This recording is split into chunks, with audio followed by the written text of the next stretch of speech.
Good morning, everyone. So I got the mic this time and out walking the dog just to get this video in. And the last video, I said it was August the 4th.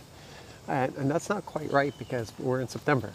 So this is for September the 5th, which is today, Wednesday. And as we read through today, it should be very clear that Nebuchadnezzar was, although he was probably the most violent, vicious man in history,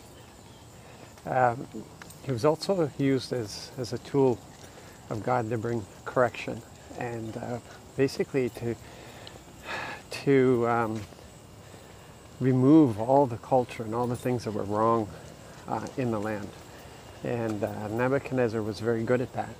He just went in and he removed entire civilizations and transported them elsewhere and really destroyed the essence of the people. He got rid of all the gods and all that sort of stuff.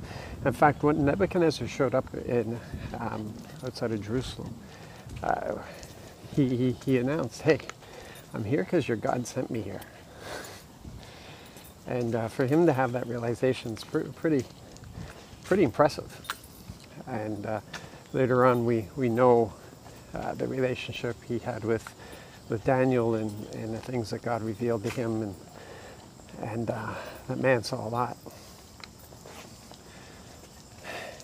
But to realize that Nebuchadnezzar, the most violent man in history, most likely the most violent man in history, was an instrument of God, used by God.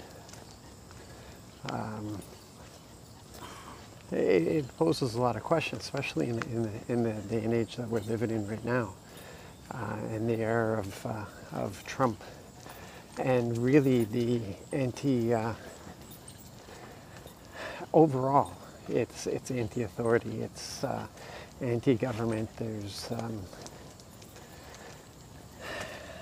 from all sides. It's really infected the church. There's a lot of vocal people that are spewing out mockery and hatred from the church. And the word is so clear on all of this, that all authority has God's stamp of approval. He raises it up, he lowers it.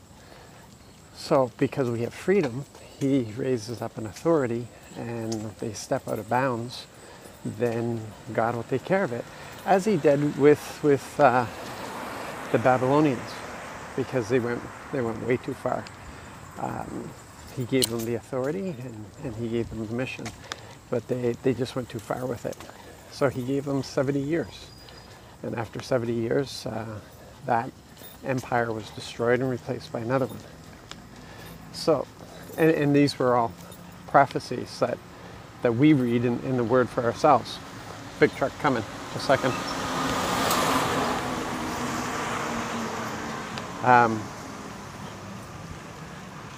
So this really should cause us to search our attitude, search our hearts, because what we think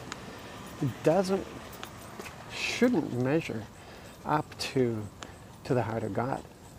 What should be most important for us is not our opinion or our perceptions of things, but is the heart of our Father. What is Father's heart in this matter? And those are the things that we should be choosing to do. It's easy to spout off. It's easy to complain. It's easy.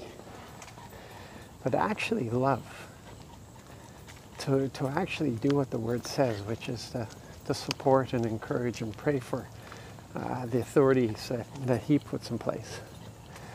That takes more effort. And maybe that's why we don't want to do it, because it takes more effort. It requires us to humble ourselves and to trust God in these things, to listen to his word, to follow him. And I'm not saying that there aren't times that leaders have to be replaced, but it is something where we want to hear God's word on the matter. So just keep in mind, Nebuchadnezzar was God's chosen instrument. Let's pray. therefore love and encourage the leaders of our country. God bless.